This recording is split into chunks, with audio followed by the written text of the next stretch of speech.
You know, Dr. Sibao was next to her brother when he was killed. But she shows no emotion at all. I don't understand it. That is because he is not dead. Now, come on, Doctor. Sure, the heart has ceased to beat, respiration has stopped. Every known medical test would confirm that life has gone from the body. But you'd never convince Sibao of that. I'm afraid this is all a little beyond me. This is Haiti, Mr. Templar. Those who die violently avenge themselves. This is the land of the undead. The living dead, if you like. The zombie. Dr. Zombies. I thought they were just a legend perpetuated by horror movies. If you're interested, why don't you ask Sibao about it? She's supposed to have great powers. Around here, people treat her like a deity. Her father's the local Huga. That's a sort of witch doctor or high priest of the voodoo cult. Doctor, a while back you said something about the dead avenging themselves. Sibao, she mentioned that Krieger, the man who drove the car, would be dead before dawn. Then I thank God that I am not he.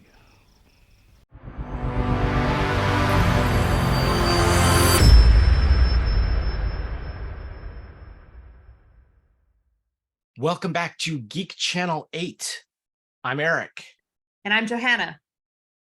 I just finished a Netflix show called The Diplomat, which I have to say, from all of the artwork about the show, the trailer, everything made it look like it was going to be super trashy and unbelievable. And you don't remember me telling you to watch that show? No, I don't remember, but obviously it was somewhere in the back of my reptilian hindbrain because eventually we were like, all right, we just need like a 50-minute fun, silly, shiny show to watch. And I'm just going to say my husband definitely has a thing for Kerry Russell, like almost as fierce as my attachment to Gary Oldman. But okay. Well, totally, she is totally warranted. She's a fox. I'm not going to lie. Well, she's also like in charge, Well, that's a good point. Yeah, no, I hadn't thought about that angle. I really enjoyed it. It was not silly. I'm not going to say it's serious television, but there were cliffhangers at the end of every episode, but not ridiculous cliffhangers. And there was some intrigue and relationship drama, but not soap opera levels of drama. And it's slick. The international stuff is fun. James Bondy, well done, I thought. Okay, listener, Johanna doesn't remember this, but if you go back and listen to one of our earlier episodes, I'm not sure which one it is right now. I'll have to insert that right here later. Part of it is I'm not a comedy person. And so let me come back from comedy to serious, but with a really strong female lead. What I've been watching lately is The Diplomat. Oh, how is that? It is excellent. Now, imagine Veep, okay? But instead of being a comedy, it's serious like The West Wing. That's right.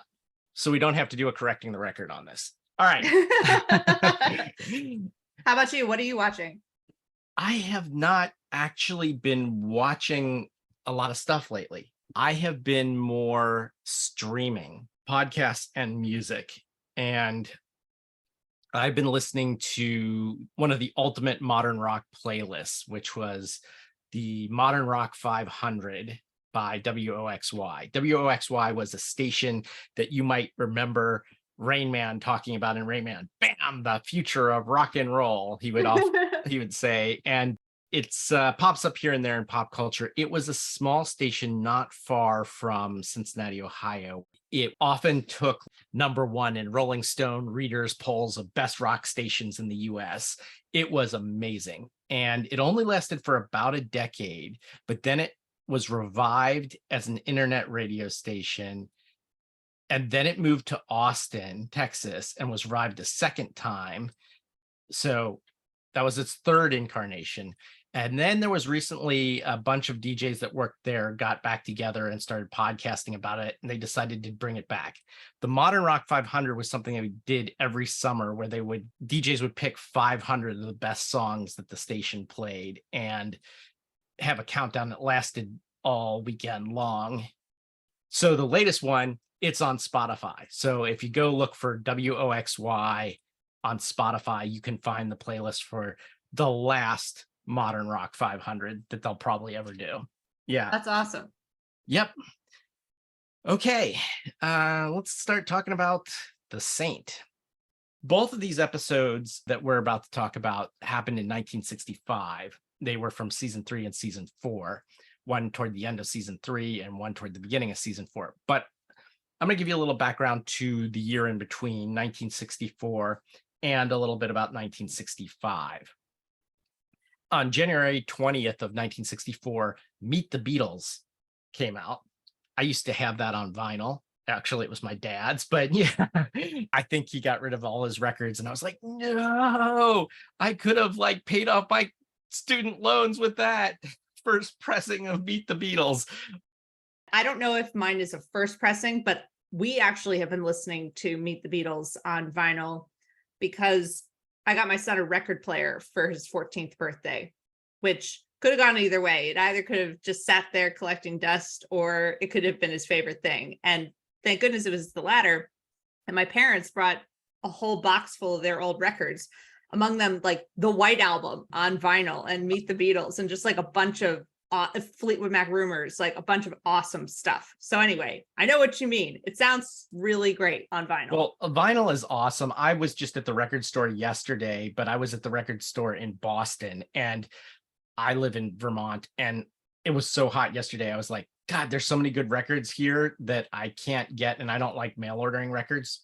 And I was like, it's never going to survive the car ride back. It's just too hot. They will be warped by the time they get home. And that's one of the reasons I don't recommend buying records by mail either. You got to go to a record store. Meet the Beatles was not the first US Beatles release, though. That was Introducing the Beatles, which came out about 10 days earlier on a different record label and initiated a long-running legal battle.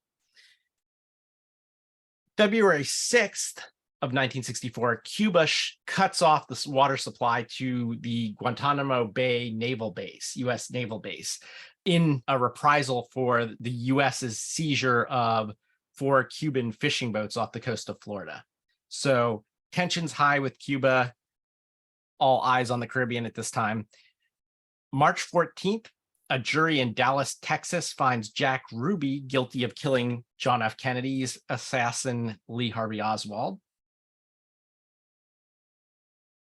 April 13th, at the 36th Academy Awards ceremony, Sidney Poitier becomes the first African-American to win an Academy Award for Best Actor for his role in Lilies of the Field.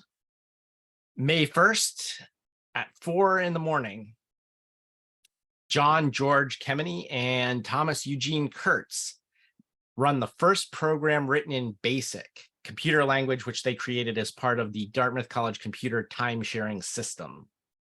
It's also the first computer language I learned and wrote a program in.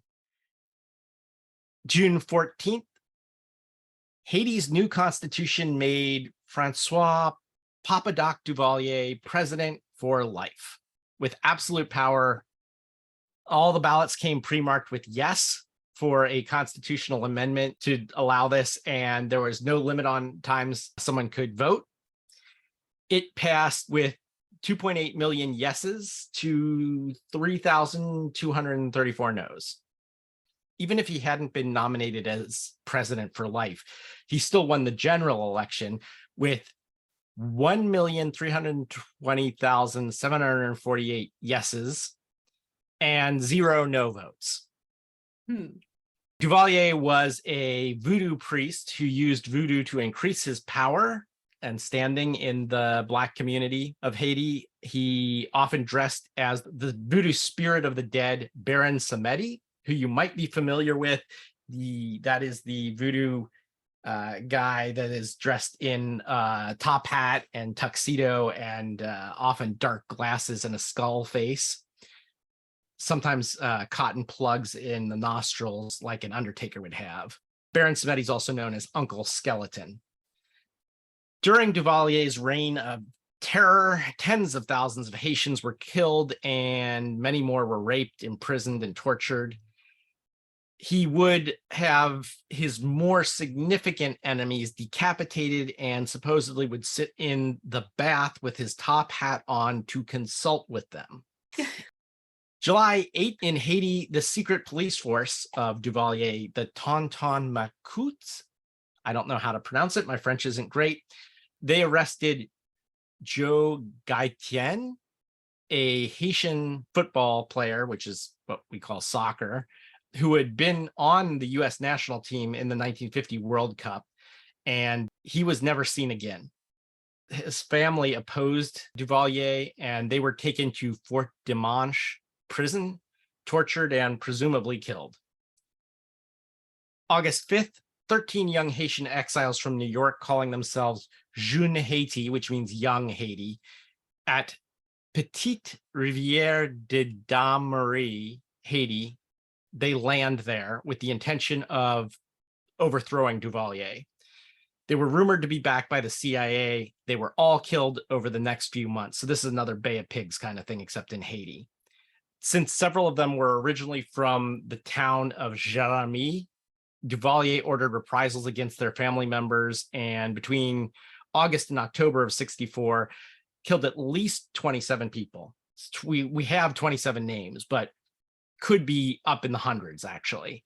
Many others weren't killed, but were imprisoned, raped, tortured, or expelled from the region, and several local families were completely wiped out.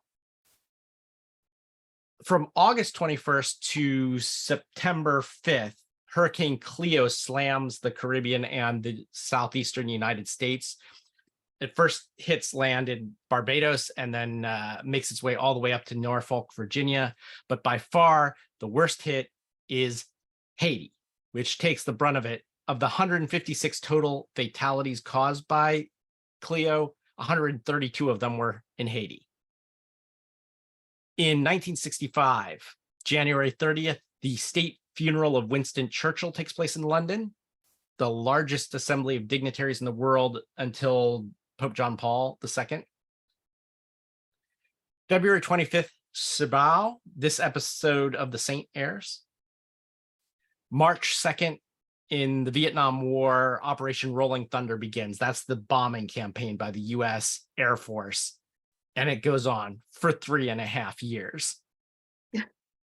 April 24th, the Dominican Civil War breaks out in the Dominican Republic. That is the nation that occupies the other half of the island of Hispaniola from Haiti. And on April 27th, 3,500 U.S. citizens were evacuated. July 8th, the Abductors episode of The Saint airs. Today, I want to focus on our leading man, Roger Moore, and how he became associated with the project and a little bit about his background.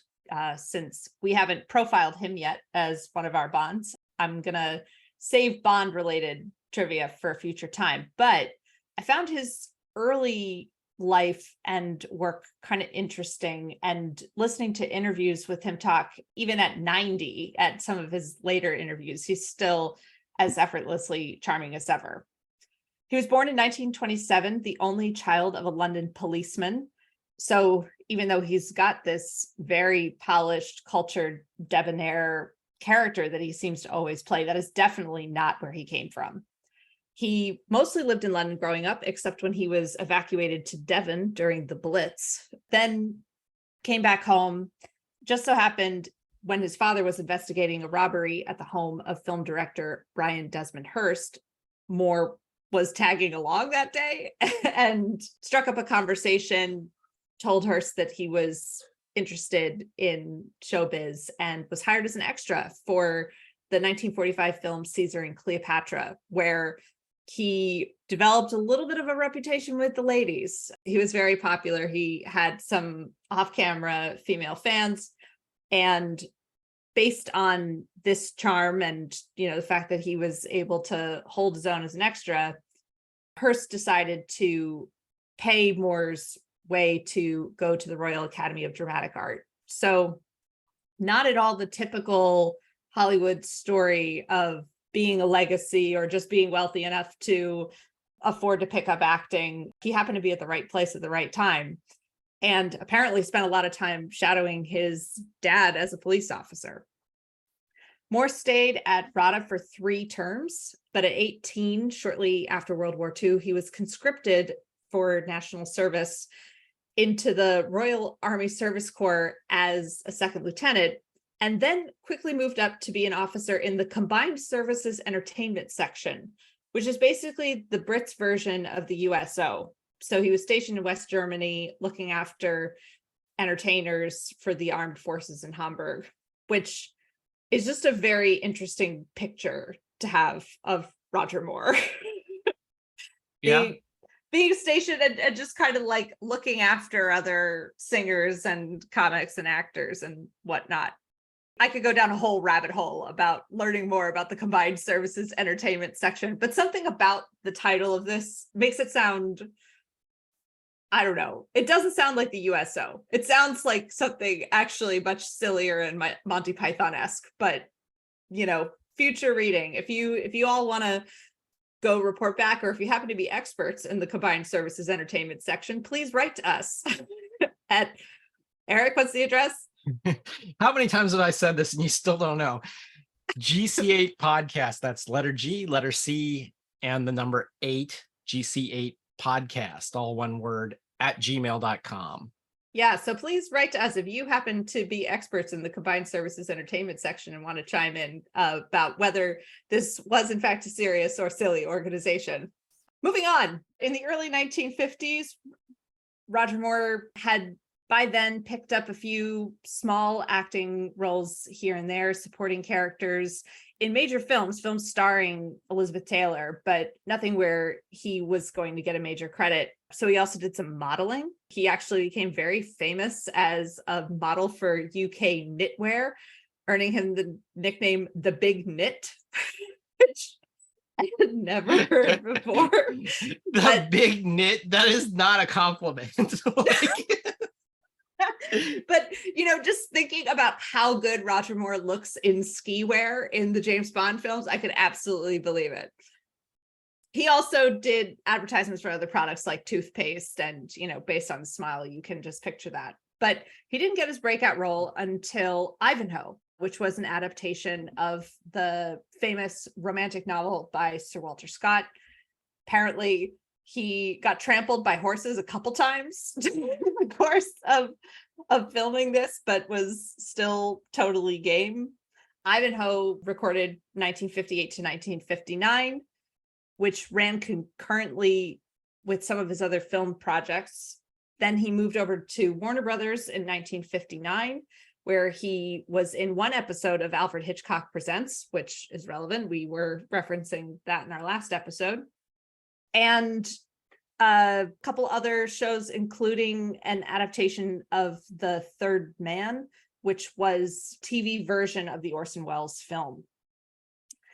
He then started, and this seems totally inexplicable to me, but he was in a couple TV shows that are like very American, like core, American Western style shows, which I have to say, even though you can sort of picture Roger Moore in a cowboy hat, like I had trouble picturing him being out in the American West, but he did very well in a TV show called The Alaskans, which was from 1959 to 1960. And then he became more famous to American audiences when he had a turn in the show Maverick, where he played Bo Maverick, the English accented cousin of the main character. Of course. Yes, of course. But I had no idea Roger Moore was in Maverick. So that was a fun discovery. That finally set him up for his role in The Saint. which was something, he was a huge fan of the books, and he had tried to buy the production rights to the books himself, but was unable to buy them from Charteris. So he was thrilled when they approached him to play the character, and he did eventually become a co-owner of the show. So this was a serious passion project for Moore. He was really he directed some of the episodes, didn't he? Yeah, I mean, by the time the season wrapped, like, this was his project. Like, he was really one of the main driving forces behind it. And some of it was that he really liked the idea of playing a hero character who was not all white hat. That and this is something, I haven't read the books, but his interpretation of the books is that the character must be a criminal himself. That goes a long way to explaining his motivations. And maybe it's very explicit in the books. It is certainly not explicit in the TV show. I have not read any of the Charteris stories in many, many decades. My recollection was that, yes, he was a little more like Thomas Crown. He was kind of like a thief heist kind of guy. Now, that's a dim recollection and could be completely off base. Again, someone can write in and tell us if we're wrong there or if my memories are incorrect. Now, he did do heroic things, so he's a bit of an anti-hero, but also a criminal. Yeah. Well, and that explained, first of all of his experience and connections, but also his general demeanor of not being unwilling to get his hands dirty, basically. But off screen, playing a character like this had advantages as well, because Roger Moore sort of jokes about this in interviews. Since he's not playing a pure goody two shoes Superman good guy, no one would give him a hard time if he got caught on camera smoking or having a drink, because that was all part of this character being sort of a bad boy. Just a minute, folks.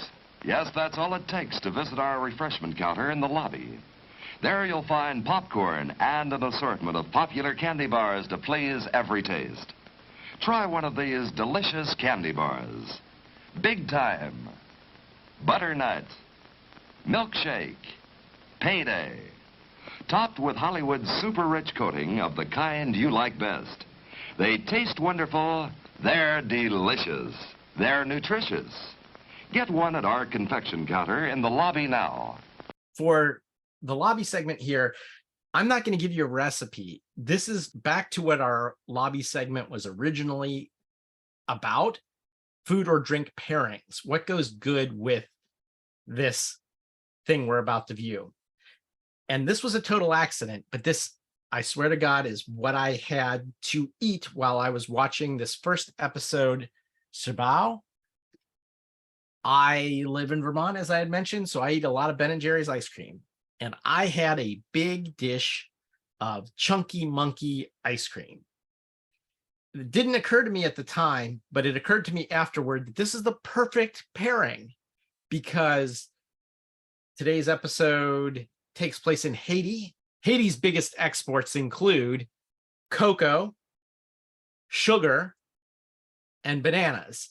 And that's basically the ingredients of Chunky Monkey ice cream. So I was like, okay, that's very appropriate. So my recommendation for a pairing for Sibao is a dish of Ben & Jerry's Chunky Monkey ice cream. I normally don't plug a brand name on this show, but this time it's necessary because there's nothing quite like it. All right.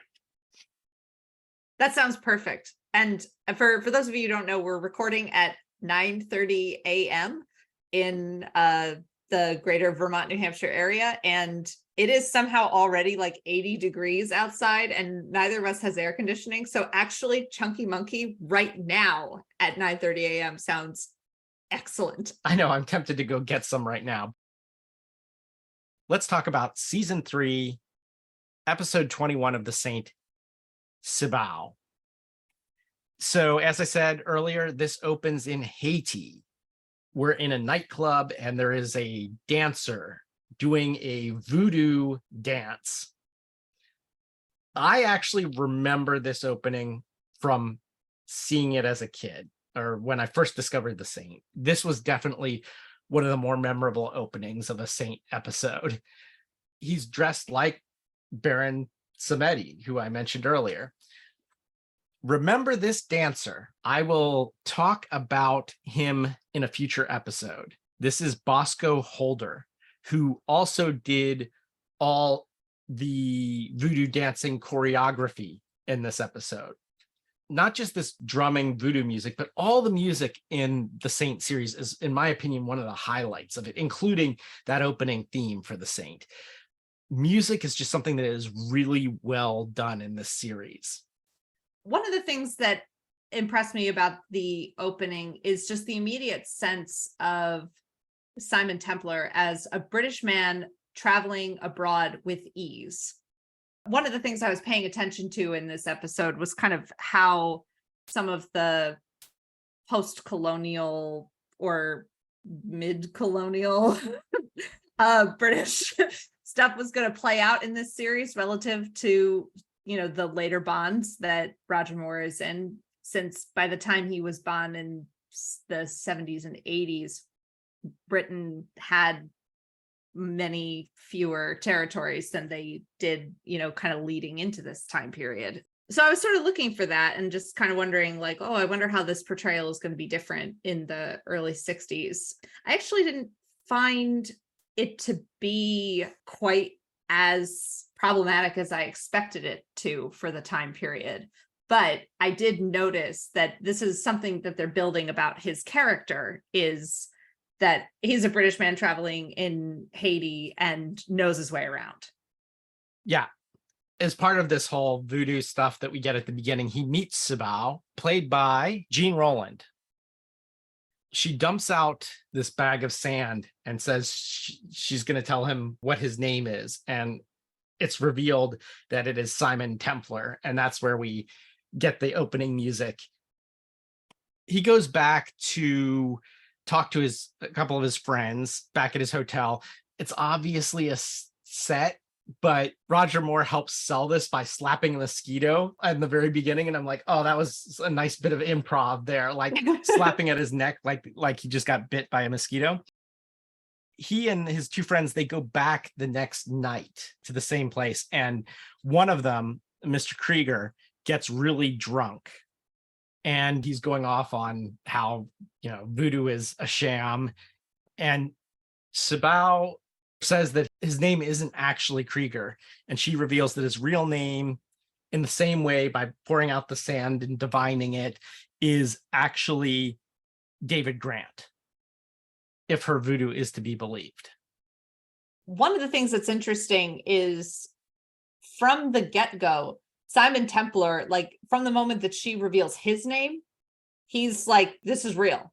Like he says, it's possible I'm wrong, but this really seems like a real magic to me, which was interesting, just comparing that to in Dr. No, when Connery's Bond is very skeptical of the idea of there being a dragon on the island. Like, no, there's no dragon on the island. Like very just like immediately like, no. So this is a very different kind of approach to a similar character who is like macho, worldly, generally very skeptical. But in this case, it seems like we as the audience are also supposed to buy into it with sort of a like, maybe I'm wrong, but this looks real. Sibao is beckoned away from them by presumably the club owner, Theron Netlord. He beckons her away. She goes up and leaves them. Meanwhile, in an office, looking out the window, Netlord also signals to a guy to sabotage the brakes on a car. That happens to be the car Krieger is driving. On the way back, Krieger loses control of the car and hits Sibao and her brother. Kills the brother. Sibao is knocked unconscious when she's discovered by the other two, Simon Templar and the other friend. They find Sibao and her brother and Krieger. Sibao says that Krieger will be dead by morning for this. This is when we meet the actual medical doctor here. I wanted to bring him up because while he's treating Krieger, he actually takes voodoo seriously. And if they say he'll be dead by morning, he thinks that he's going to be dead by morning. And he tells Templar, When you see something that you know is impossible, leave room in your mind for doubt. That was the one thing he told him when it comes to voodoo. Templar then goes to a voodoo funeral where Netlord tells him Krieger deserves to die. When they leave, Templar's Jeep stalls out, and by the time they get to Krieger, his back is broken, just like Sibao's brother's was. The public understanding of what has happened is not that the brakes in the car were cut. The public understanding is that this guy was horribly intoxicated and got behind the wheel. And even as an audience member, before you know what is what, I think we know that the brakes are cut on the car, but we also believe that he really is totally wasted and getting behind the wheel of the car. And there are a lot of jokes in the beginning of this at the expense of uncouth, blunt, idiotic Americans who can't hold their liquor, basically. So in the sense of like, this guy's got to die, it's because of this reckless endangerment that they all perceive. We then find out shortly after that he was not in fact intoxicated, that he was putting on a very, very good show.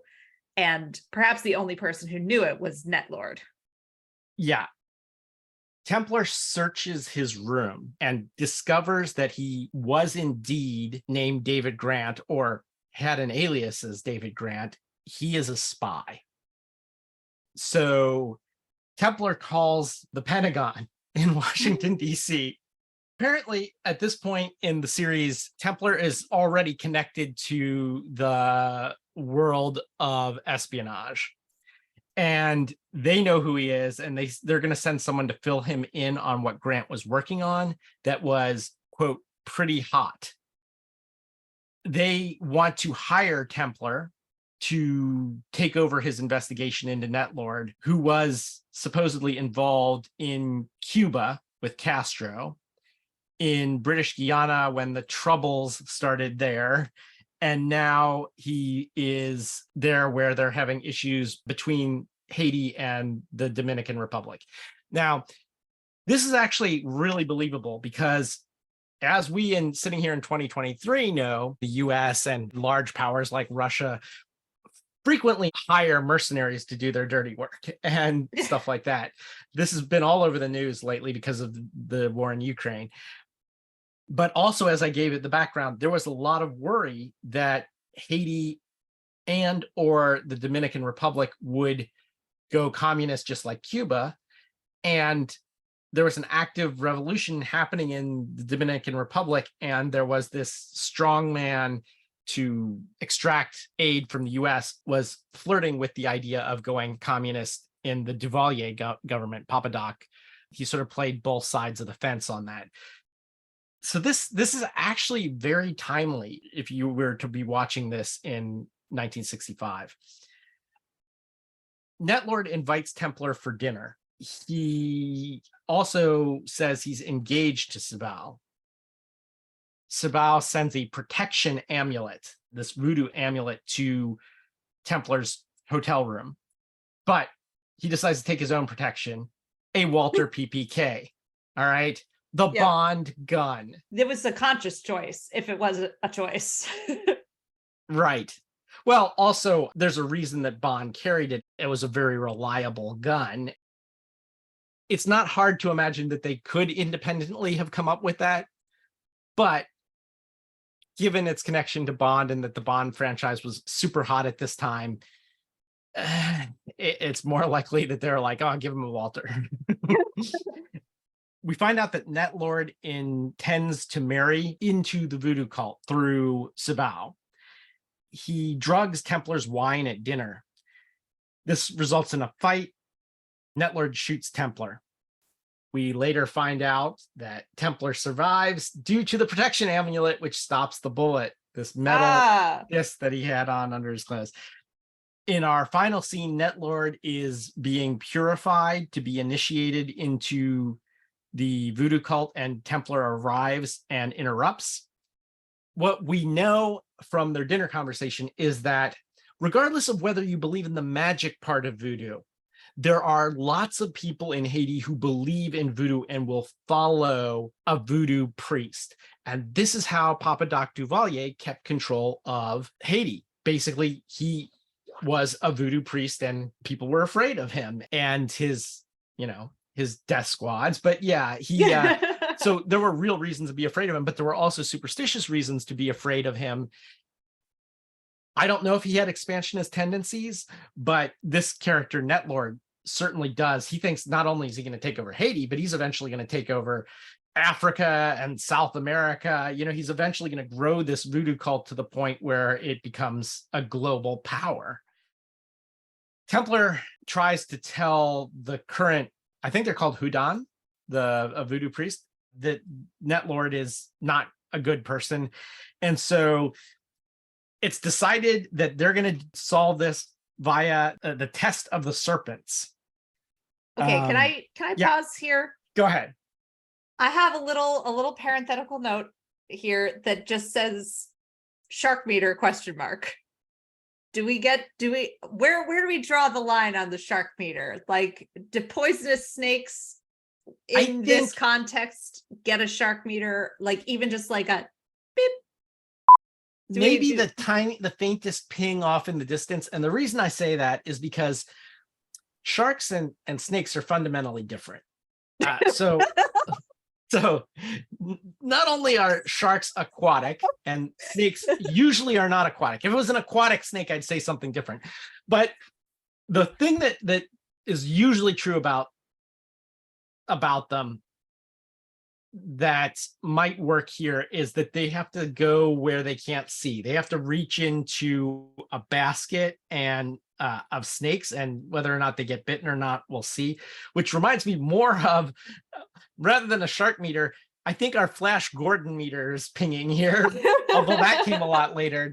The scene where another future Bond, is that going to be Timothy Dalton? Timothy Dalton has to reach in and see if he gets bitten by a poisonous creature again, in a test versus Flash Gordon. So anyway, shark meter, maybe slightly, possibly, but I don't think this qualifies as a true shark meter like Dr. No qualified as a true shark meter. They reach in and Templar is not bitten.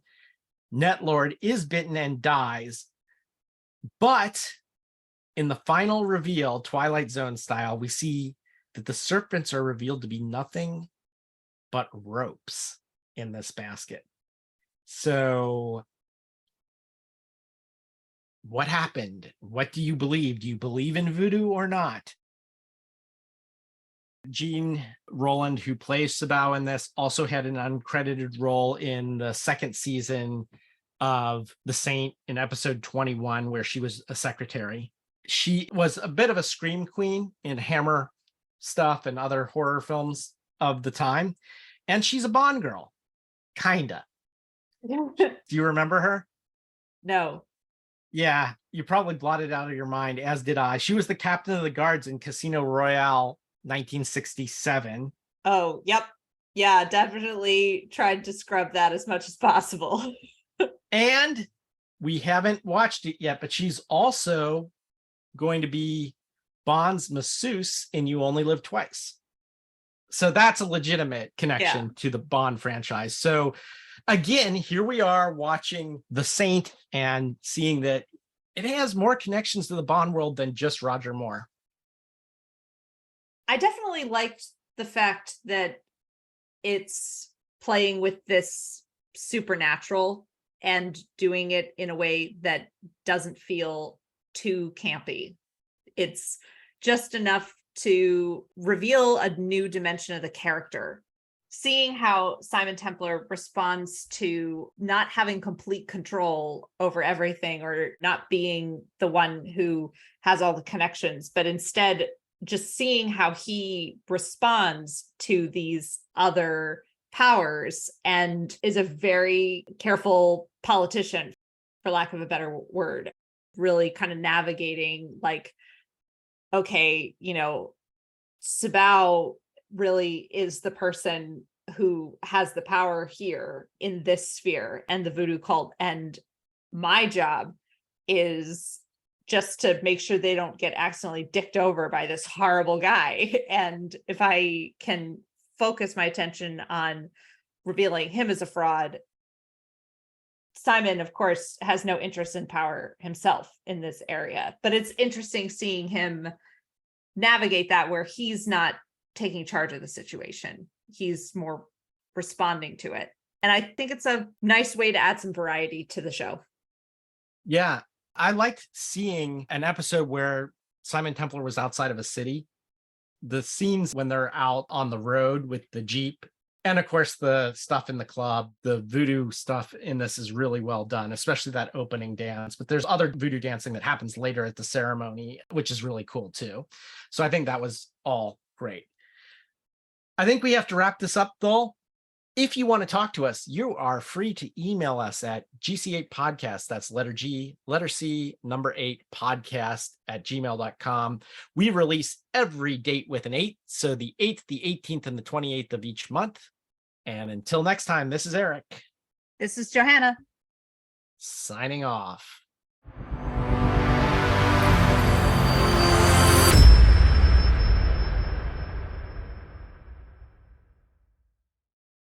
Sharks and snakes are fundamentally different.